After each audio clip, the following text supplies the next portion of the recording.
the podcast, we have Amanda Hahn. She is my friend. She is incredible. She's brilliant. She's fun, and you're going to see why. Amanda Hahn is a CPA, a tax strategist, and real estate investor dedicated to helping people save big on taxes and build lasting wealth.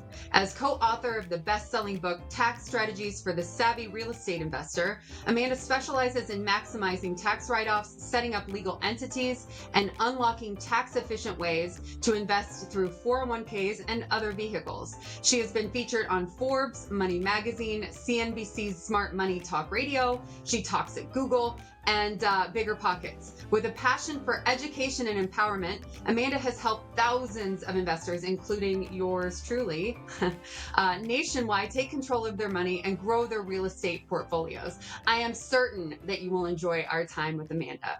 Here we go. Hello, everybody. Welcome to the Power Up Your Life podcast. I'm Mandy McAllister. I'm Kelly Resendez. And today we have with us GoBundance Women member, tax strategist to the stars, Amanda Hahn. Hey, Amanda, how's it going? I'm doing great, lady. So excited to be here. Awesome. Well, thank you so much for joining us. Maybe walk us through in your own words a little bit about your journey and what it is that you do. Well, I like to tell people that I am a CPA by day and real estate investor by night. And so during my day job, I own a CPA practice. My firm is called Keystone CPA. And what we mainly do is help people to save on taxes using real estate. So, I'm actually a third generation of real estate investors in my family. So my grandparents invested in real estate when they immigrated to the US.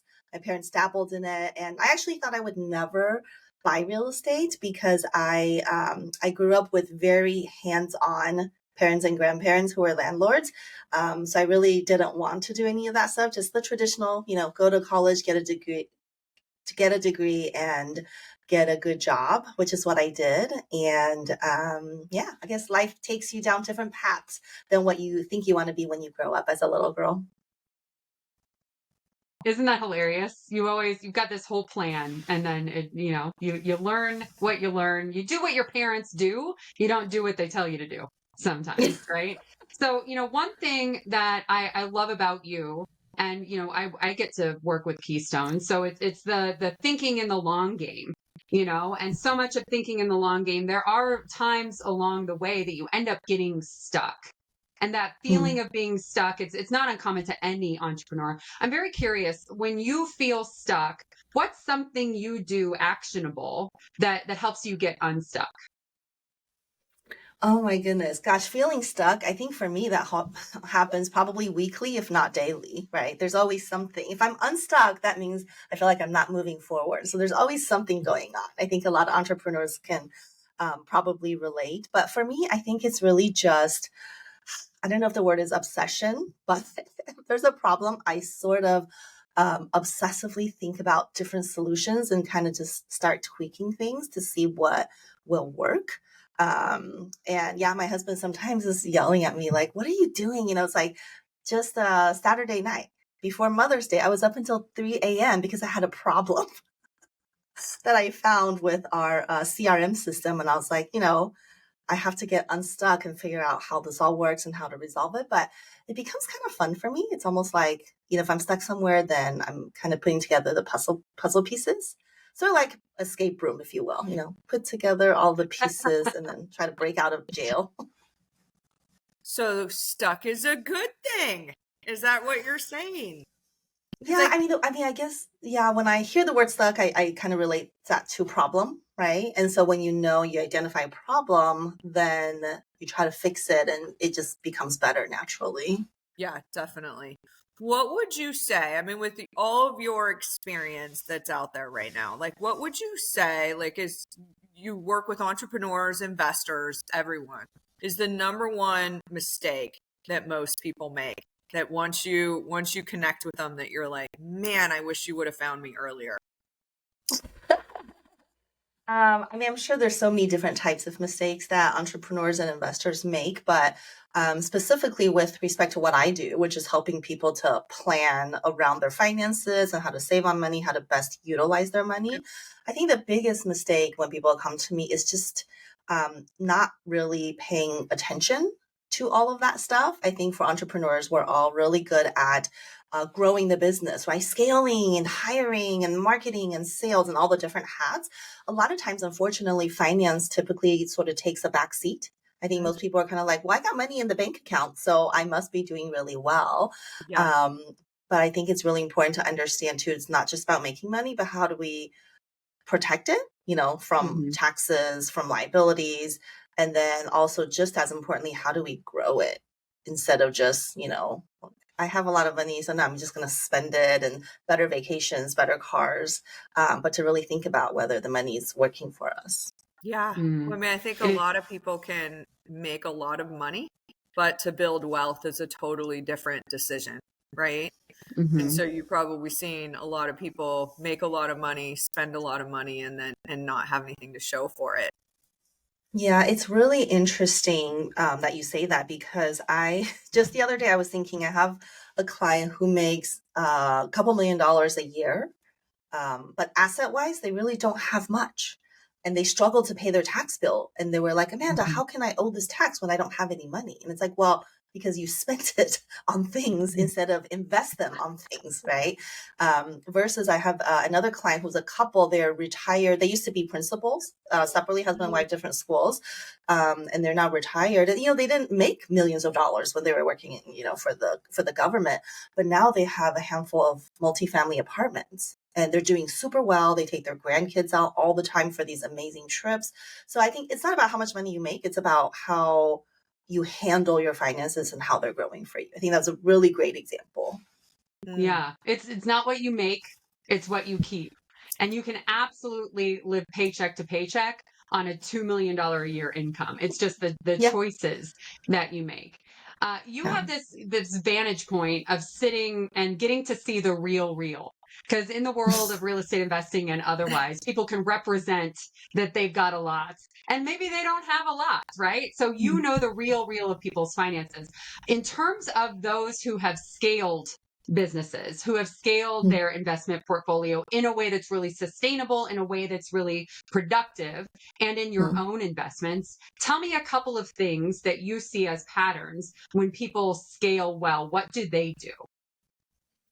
Yeah, I think for people who build wealth, the people who kind of are very impactful in how much they're doing, there's usually two components. There's sort of like the business component, and then there's the investing component.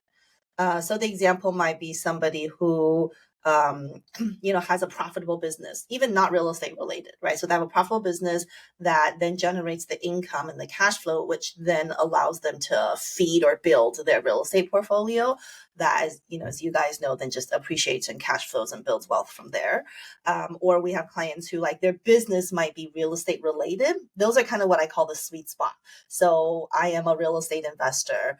I have a business that's somewhat associated with real estate. So for me, it's real estate tax planning, real estate CPA. We have clients who are real estate educators or even real estate brokers, who, their sole business is built on helping other people invest, find, manage rental real estate deals. So it's kind of the two prong. It's like I have a really good business and then I'm using the cash from that to invest in real estate. If those both happen to be peripheral to real estate, then it's just like, higher leverage point, right? Because you're kind of already doing it. That's what I always tell people. If you're already a realtor or a broker, if that's your business, it's almost like a no-brainer. You should invest in real estate, such an easy leverage to pull a tiny bit. Yeah. But what if, I mean, you were born into a family that invested in real estate, right? Like I always look at, like I hit the home run too. My mom was a real estate investor, had a large portfolio of everything. Like, so variety is, I have multifamily, storages, businesses. That was exactly how my mom was. I think it's so easy for us when we already had that programmed into our DNA. How do you help somebody that has a lot of fear and maybe they've been in scarcity? I think the reason why a lot of people live paycheck to paycheck is they think it's going to disappear anyway, so I might as well spend it. Can be a great abundance block. How do you help educate somebody in that regard?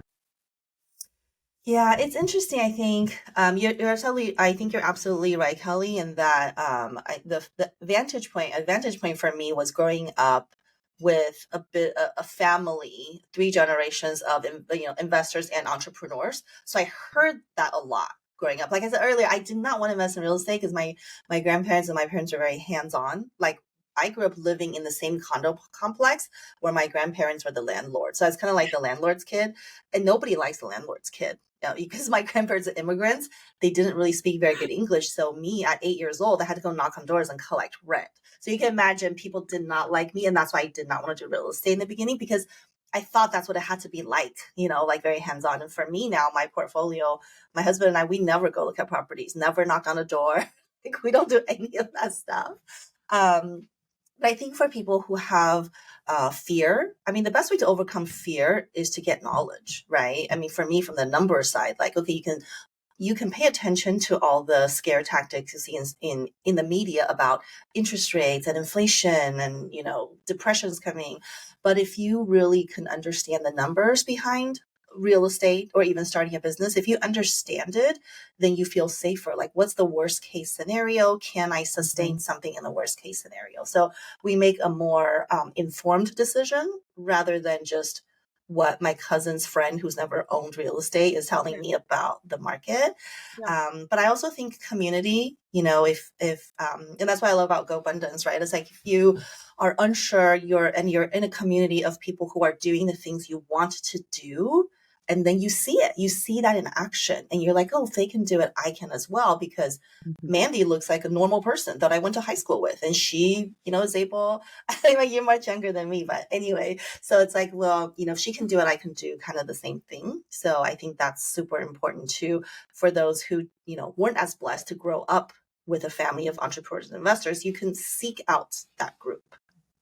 I love that. If you can see it, you can be it. Right. Mhm. And I love that, this worst case scenario analysis that really helps me feel comfortable in moving forward with stuff that I'm a little nervous to move into too. Love that advice. In terms of entrepreneurs and real estate investors, we're kind of like unconventional thinkers, right? We're doing stuff that is away from the norm, the usual get a great job, that type of thing. Talk to me about an unconventional strategy that you employ that many people might not agree with. An unconventional strategies that I deploy. Goodness. Well, I think when I started out, I didn't know that people would not agree with it, but when I started out in our firm with my husband, so this back in the days, my husband actually worked for a firm that was loosely associated with Robert Kiyosaki. So it was like his CPA back in the day. And how we came across from, regular W-2 work, or how we came into this community was because we would go to these conferences, he as an advisor talking about taxes and things like that, even though we were just W-2 people, right? And so it's interesting because when you're around a community like that, you hear a lot of the different things about how to build a business, how to scale a business. So something unconventional we did was when we started our own firm, we actually hired employees before we quit our jobs. So he and I were both working full time. I mean, well, okay, he was part time, I was full time. And we just decided, we have quite a bit of work. We're not ready to quit yet, but we're okay to hire somebody to come in and start doing taxes. So we started adding a team before we were, I don't know, I want to say like before we were fully a team. And I think that's very different than most people who build their business. It's kind of like, I'm going to quit my job. I'm not going to hire at all. I'm going to try to do everything myself until a point where I have enough cash flow, then I start hiring.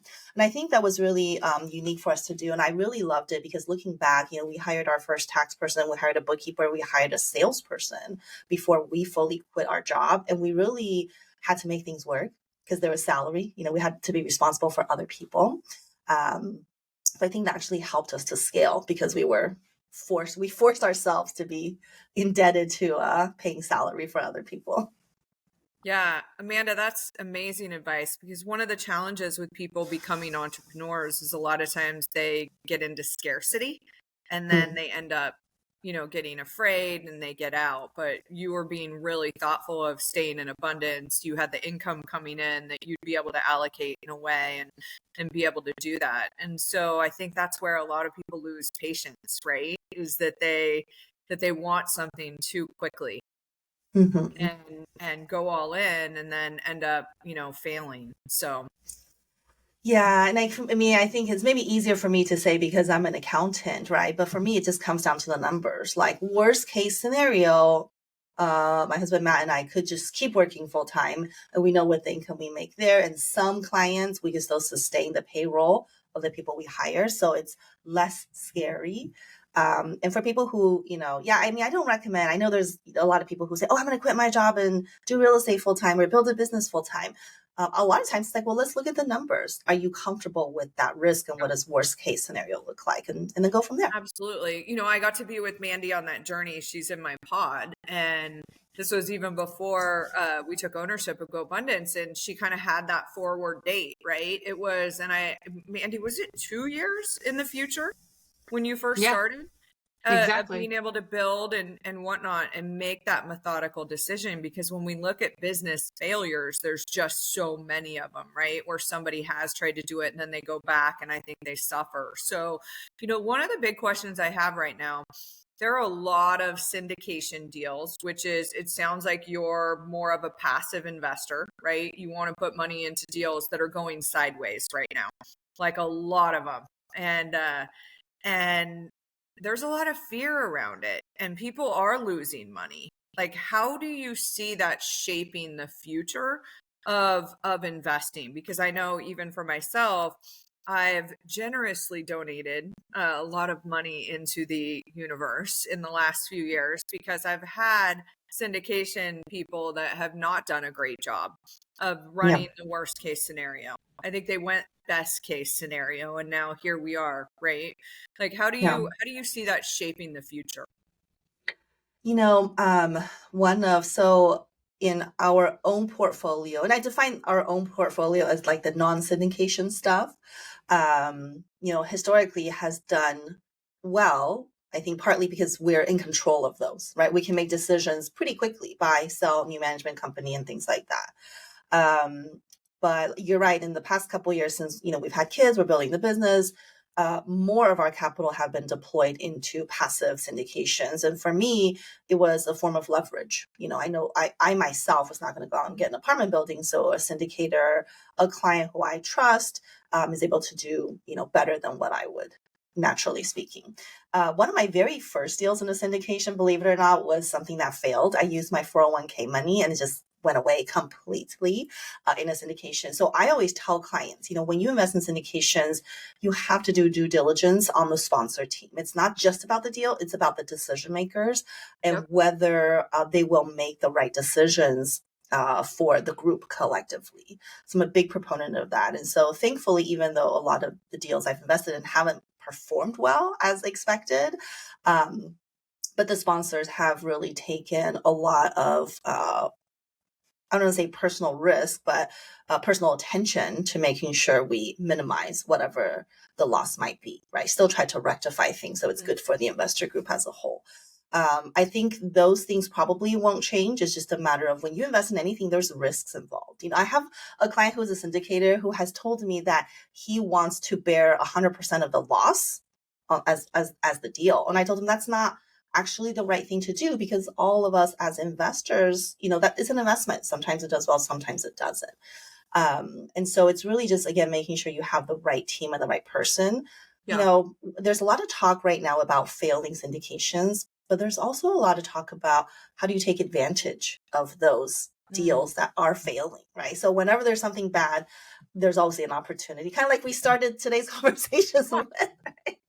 We're stuck. Well, now there's an opportunity. So it's Yeah. just about how do you capitalize on it and how do you do so legally, because it's like, well, this deal went bad. Can I just put on a different syndicator hat and come buy it at this discount? It's like, no, there's something illegal about what that kind of sounds like, but an example of opportunities. Yeah, Definitely. whenever there is fear, like there is absolutely the other side of the coin, which is opportunity. I'm wondering if you maybe dig into the sponsor due diligence piece a little more, because that matters so much, right? You're betting on the jockey, you're betting on that decision maker, especially in this world where things have kind of changed in the world of syndications. 5, 10 years ago, you could throw something against a wall and the cap rate compression would save the day.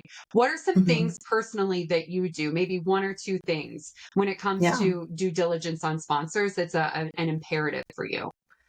Yeah, it's interesting. I just was invited to speak at Passive Pockets last week, and I was pretty amazed by the caliber of people in the room. It was mostly accredited investors, and a lot of that conversation was about how do you vet sponsors and kind of the checklist of things that you go through.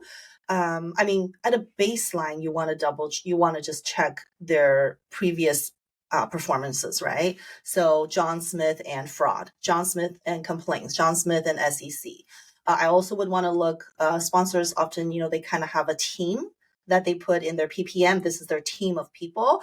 I typically want to check their team because oftentimes what I find is the word team is loosely used.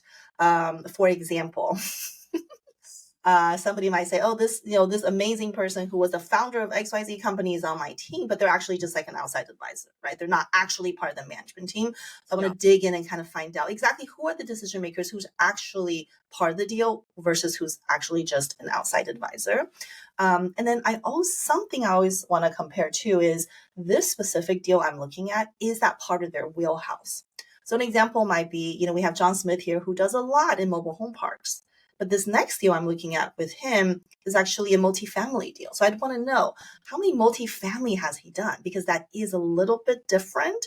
And for me, typically, I don't like to be the test case. So I generally, if like this is their first deal, I typically pass on it because I want to see performance before I make that decision. No, that's awesome.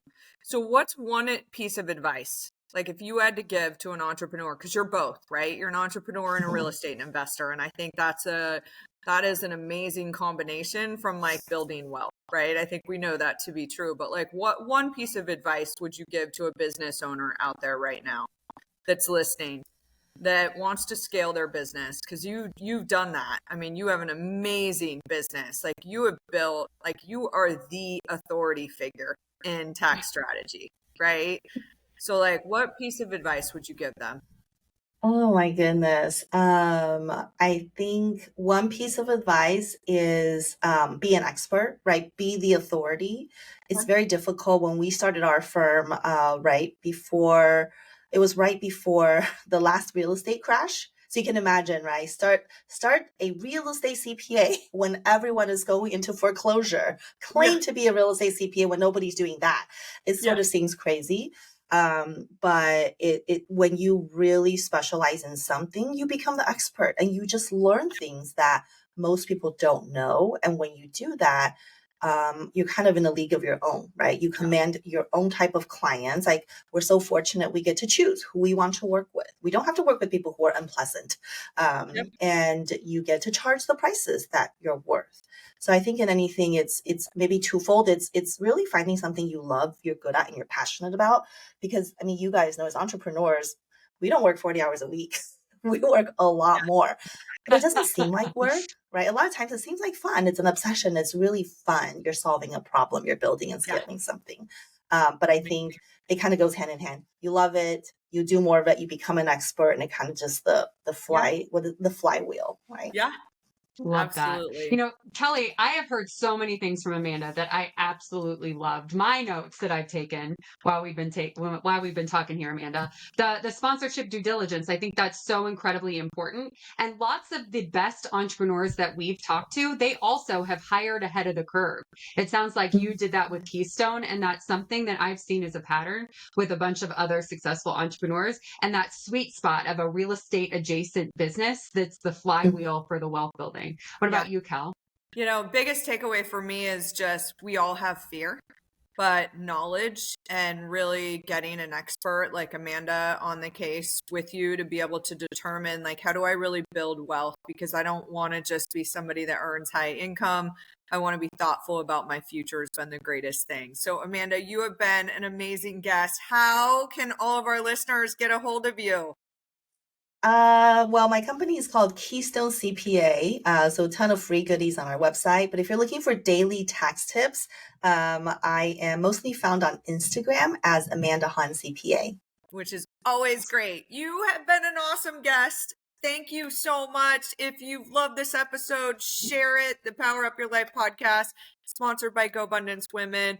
She's an amazing member. We'd love to have conversations with you as well. So definitely reach out to us. Mandy, close us out. Thank you, everybody, for joining us at the Power Up Your Life podcast. Like and subscribe, and we'll see you next time.